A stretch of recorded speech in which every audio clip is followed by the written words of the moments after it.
ఓం మహాగణపతే నమః. 2026వ సంవత్సరము అంటే 2026 జనవరి నుంచి డిసెంబర్ వరకు నూతన ఆంగ్ల సంవత్సరంలో ద్వాదశ రాశుల వారికి ఎలాంటి ఫలితాలు కలుగుతున్నాయో చూద్దాము. ముందుగా ఈ 2026వ సంవత్సరంలో ఉన్నటువంటి గ్రహస్థితిని కనుక మనం ఒకసారి గమనించినట్టయితే చక్కటి గ్రహస్థితి కనిపిస్తుంది. ముఖ్యంగా మనకి గురువు మనము ఏదైతే సంవత్సరం పొడుగున ఫలితాలను చూస్తున్నాం కాబట్టి దీర్ఘకాలికంగా మనకు సంచారం చేసేటటువంటి గ్రహాలను కనుక చూసినట్టయితే గురువు, శని, రాహువు, కేతువు ఈ 4 గ్రహాల యొక్క సంచారాన్ని మనం పరిగణలోకి తీసుకొని ఈ ఫలితాలు ఏ విధంగా ఉంటాయి ఈ సంవత్సరము ప్రతి రాశి వారికి అనేది చూద్దాము. అయితే ఈ సంవత్సరము గురువు మనకి ముఖ్యంగా మిథున రాశిలో సంచారం చేస్తున్నాడు. అదేవిధంగా కర్కాటక రాశిలో సంచారం చేస్తాడు. అదేవిధంగా మనకు సింహరాశిలో కూడా గురువు యొక్క సంచారం అనేది ఈ సంవత్సరం ఉంటుంది. ఇక శని యొక్క సంచారము మీనరాశిలో ఉంటుంది. ఇక రాహువు కుంభరాశిలో సంచారం చేస్తున్నాడు. కేతువు సింహరాశిలో సంచారం చేస్తున్నాడు.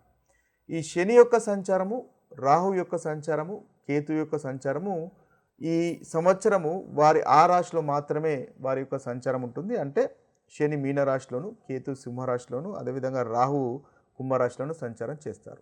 అయితే మనకి శని వక్రీకరిస్తాడు. ఒకే రాశిలో సంచారం చేస్తున్నప్పటికీ శని మనకు జూలై 27వ తేదీ రోజు వక్రగతుడవుతాడు. ఇదొకటి మనము కాంబినేషన్ పరిగణలోకి తీసుకోవాలి. అదేవిధంగా మనకు గురువు కూడా మనకి ముఖ్యంగా చూసుకున్నట్టయితే గురువు కూడా వక్రీకరించి ఉన్నాడు. మార్చి 11th వరకు మనకు వక్రీకరించి మిథున రాశిలో ఉంటాడు. అయితే ఈ యొక్క గ్రహ సంచారాన్ని ఈ సంవత్సరం పొడుగున 3 భాగాలుగా మనము విభజించినట్టయితే జనవరి, మే వరకు ఒక భాగము, అదేవిధంగా మనకు జూను మాసంలో మనకు మార్పులు జరుగుతున్నాయి. జూన్ 2వ తేదీన కర్కాటక రాశిలోకి గురువు సంచారం ఉంటుంది. కాబట్టి జూన్ మాసము ఒక సంచారంలో కలిగే మార్పు. ఇక జూలై, అక్టోబర్ కూడా మనం తీసుకున్నట్టయితే జూలైలో శని వక్రగతుడవుతున్నాడు.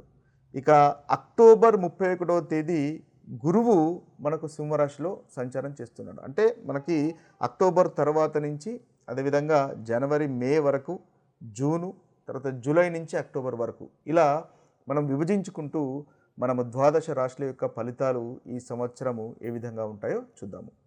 వృశ్చిక రాశి వారికి 2026 సంవత్సరంలో ఉన్నటువంటి ఫలితాలు కనుక మనం ఒకసారి గమనించినట్టయితే ఈ వృశ్చిక రాశి వారికి ముఖ్యంగా గురుగ్రహం యొక్క సంచారం అనేది 2వ భాగంలో చాలా చక్కటి ఫలితాలు కలుగజేస్తున్నాడు.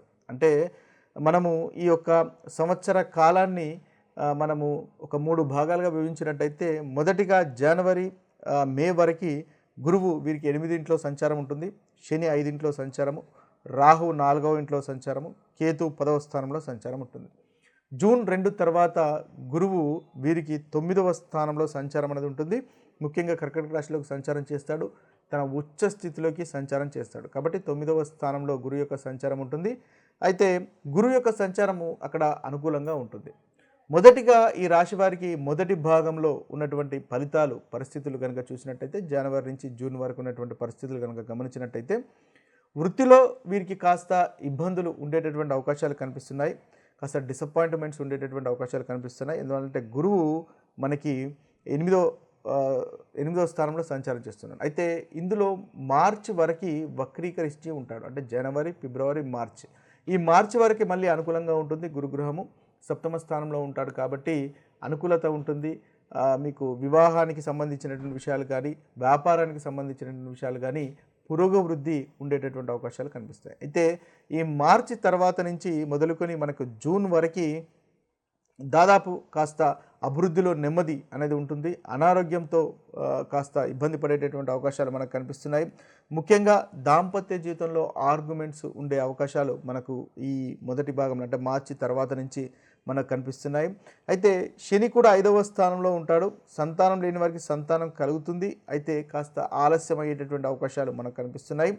అయితే ముఖ్యంగా పై అధికారుల యొక్క ప్రశంసలు పొందుతారు. మీ అభివృద్ధికి దోహదపడేటటువంటి వ్యక్తులను అయితే కలుసుకునేటటువంటి అవకాశాలు మనకు కనిపిస్తున్నాయి. రాహు 4వ స్థానంలో ఉండడం వల్ల కాస్త మానసికంగా చింత చికాకు ఉంటుంది. అంటే ఏదైతే జనరల్ హ్యాపీనెస్ ఉంటుందో ఆ హ్యాపీనెస్ ఇంట్లో కానీ మనకు వృత్తిలో కానీ ఏదైతే నార్మల్గా ఉండేటటువంటి హ్యాపీనెస్ కాస్త ప్రెషర్కు లోనయ్యేటటువంటి అవకాశాలు మనకు కనిపిస్తున్నాయి. వాహనాలు కనుక ఉన్నట్టయితే రిపేర్స్ వచ్చేటటువంటి అవకాశాలు కూడా మనకు కనిపిస్తున్నాయి. కాబట్టి దానికి సంబంధించినటువంటి మీరు జాగ్రత్తలు తీసుకోవడం అనేది అవసరము. ముఖ్యంగా కేతువు దశమ స్థానంలో సంచారం చేస్తున్నాడు కాబట్టి వృత్తిలో అధికంగా ప్రెషర్ ఉంటుంది. అధికంగా మీరు ఫోకస్ పెట్టవలసినటువంటి అవసరం ఉంటుంది. కష్టపడి పనిచేయడం వల్ల చక్కటి ఫలితాలు మీకు ఈ సంవత్సరం కలుగుతాయి. ముఖ్యంగా అధికమైనటువంటి ఒత్తిళ్లతో ఈ వృత్తి సాగుతుంది అని మనం చెప్పవచ్చు. అయితే జూన్ తర్వాత ఈ రాశి వారికి ఎప్పుడైతే గురువు మనకు 9వ స్థానంలోకి సంచారం చేస్తాడో, అంటే కర్కాటక రాశిలోకి సంచారం చేస్తాడో, అప్పుడు గురు బలం అనేది పెరుగుతుంది. తద్వారా మంచి ఫలితాలు కలుగుతాయి. రిలీజియన్స్కి, స్పిరిచువాలిటీకి సంబంధించినటువంటి ఆసక్తి అనేది పెరుగుతుంది. తద్వారా మీరు అనుకున్నటువంటి పనులు చేయగలుగుతారు. మీకు ధనలాభం ఉంటుంది. అదేవిధంగా చూసినట్టయితే అదృష్టం అనేది కలిసి వస్తుంది, భాగ్యం అనేది కలిసి వస్తుంది. తద్వారా అన్ని పనులు మీరు చేయగలుగుతారు. మీపై మీకు నమ్మకం పెరుగుతుంది, కార్యసిద్ధి ఉంటుంది, పనికి తగినటువంటి ప్రశంసలు మీరు అందుకోగలుగుతారు. సంతానానికి సంబంధించిన విషయాల్లో ప్రోగ్రెస్ ఉంటుంది. వివాహానికి సంబంధించినటువంటి విషయాల్లో కూడా మీకు ప్రోగ్రెస్ ఉంటుంది. వృశ్చిక రాశి వారికి 2వ అధిపతి, పంచమాధిపతి 9వ భావంలో సంచారం అనేది ఉన్నత విద్య చదువుతున్న వారికి అనుకూలంగా ఉంటుంది. ఇన్వెస్ట్మెంట్స్ వల్ల వారికి అనుకూలంగా ఉంటుంది. అదేవిధంగా కుటుంబానికి సంబంధించినటువంటి విషయాల్లో అనుకూలత, అదృష్టము, భాగ్యము అనేది కలిసి వస్తుంది.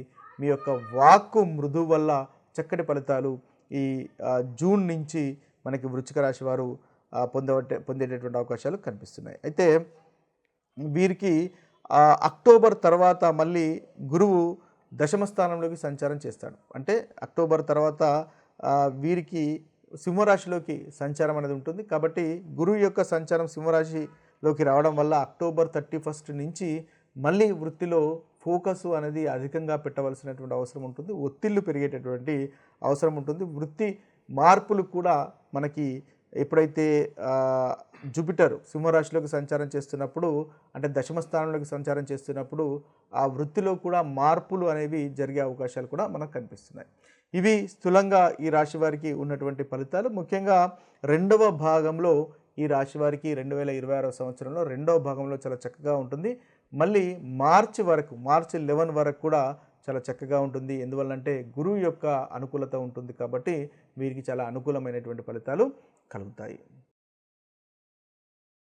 అయితే మనము ఈ రాశుల అన్నిటికీ ఈ యొక్క గ్రహాల యొక్క సంచారాన్ని ఆధారంగా చేసుకొని మనకు కలుగుతున్నటువంటి ప్రతికూలమైనటువంటి ఫలితాలు అధిగమించడానికి, మనకు కలుగుతున్నటువంటి చెడు ఫలితాలను పోగొట్టుకొని మంచి ఫలితాలను ఇంకా ఇంక్రీజ్ చేసుకోవడానికి పరిహారాలను కనుక చూసినట్టయితే మనం ముఖ్యంగా మేషరాశి, ధనస్సు రాశి, కన్యారాశి, మేషరాశి, ధనస్సు రాశి, కన్యారాశి ఈ 3 రాశులకు ఈ సంవత్సరము కేతు గ్రహము అంతగా అనుకూలంగా లేడు.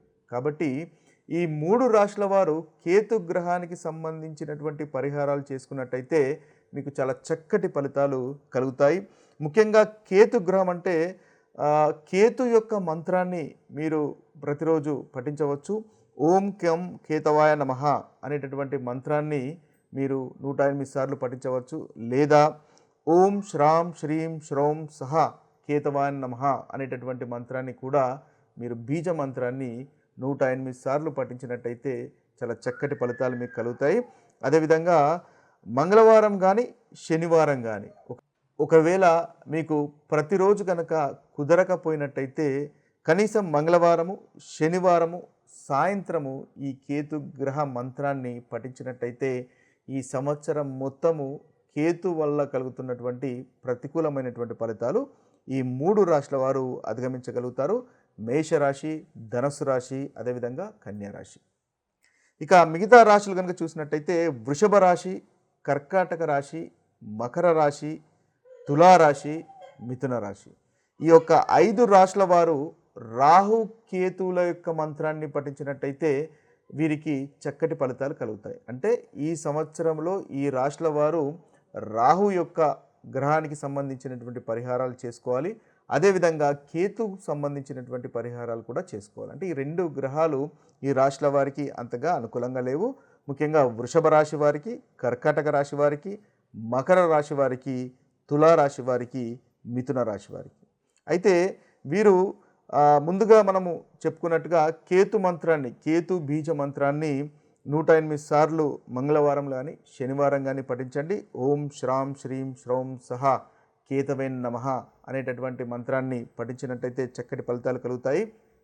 అదేవిధంగా ఈ రాశుల వారు ఈ సంవత్సరం పొడుగున గణపతిని ఆరాధించినట్టయితే ఈ కేతు గ్రహం వల్ల కలుగుతున్నటువంటి ప్రతికూలమైనటువంటి ఫలితాలు తొలగిపోయి అనుకూలమైనటువంటి ఫలితాలు కలుగుతాయి.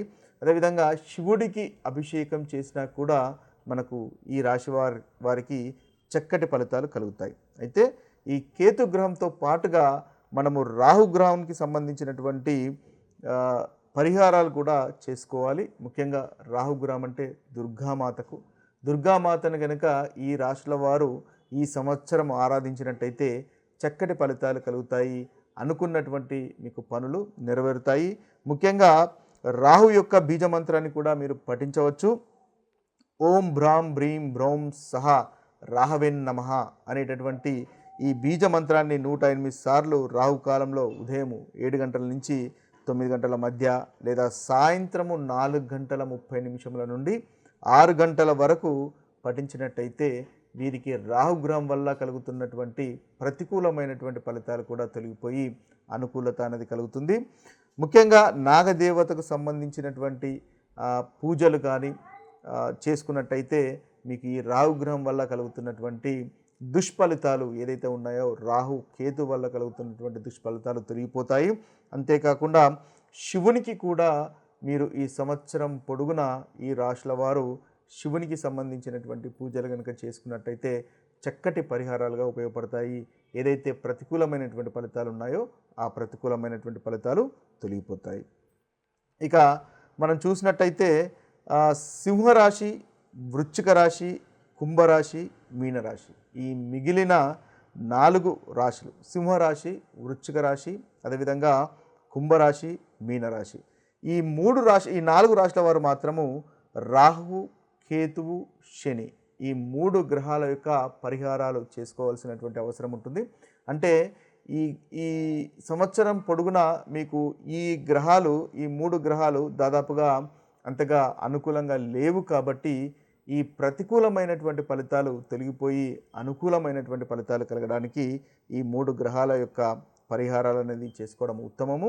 మనం ముందుగా చెప్పుకున్నట్టుగా ఈ రాహు పరిహారాలు, అదేవిధంగా రాహు బీజ మంత్రాలు, అదేవిధంగా కేతు బీజ మంత్రాలను పఠించండి. వాటితో పాటుగా శనికి సంబంధించినటువంటి పరిహారాలు కూడా చేసుకోవడము ఈ రాశుల వారికి అనుకూలంగా ఉంటుంది. ముఖ్యంగా శనీశ్వరుణ్ణి ఆరాధించండి ప్రతి శనివారము. తద్వారా చక్కటి ఫలితాలు ఈ 4 రాశుల వారికి కలుగుతాయి. ముఖ్యంగా ఓం శనిశ్చరాయ నమః, ఓం శం శనిశ్చరాయ నమః అనేటటువంటి మంత్రాన్ని మీకు వీలైన సార్లు మీరు జపించుకున్నట్టయితే ఈ 4 రాశుల వారికి పరిహారంగా ఉంటుంది. అదేవిధంగా నవగ్రహ శాంతి హోమాలు కూడా చేసుకోవడం వల్ల చక్కటి ఫలితాలు ఈ రాశుల వారికి కలుగుతాయి. శనిదేవునికి నల్లని నువ్వుల నూనెతో కనుక మీరు దీపం వెలిగించినట్టయితే ఈ సంవత్సరం పొడుగున ఈ రాశుల వారికి చక్కటి ఫలితాలు కలుగుతాయి. అదేవిధంగా బీదలకు కానీ లేని వారికి కానీ వస్త్రాలు దానం చేసినా కూడా మీకు చాలా చక్కటి ఫలితాలు కలుగుతాయి. అదేవిధంగా నాగదేవతకు పూజలు చేసినా కూడా మీకు ఈ రాశుల వారికి చక్కటి ఫలితాలు కలుగుతాయి. ఏదైతే ప్రతికూలమైనటువంటి ఫలితాలు ఉన్నాయో ఆ ప్రతికూలమైనటువంటి ఫలితాలు తొలగిపోతాయి. ఇవి స్థూలంగా మనకు 12 రాశుల వారికి ఉన్నటువంటి పరిహారాలు, ఈ సంవత్సరం చేసుకోవాల్సినటువంటి పరిహారాలు. మరొక వీడియోలో మరొక రాశి ఫలితాలతో కలుద్దాము. అంతవరకు సెలవు. సర్వే జన సుఖినో భవంతు. సర్వే సుజన సుఖినో భవంతు. నమస్తే.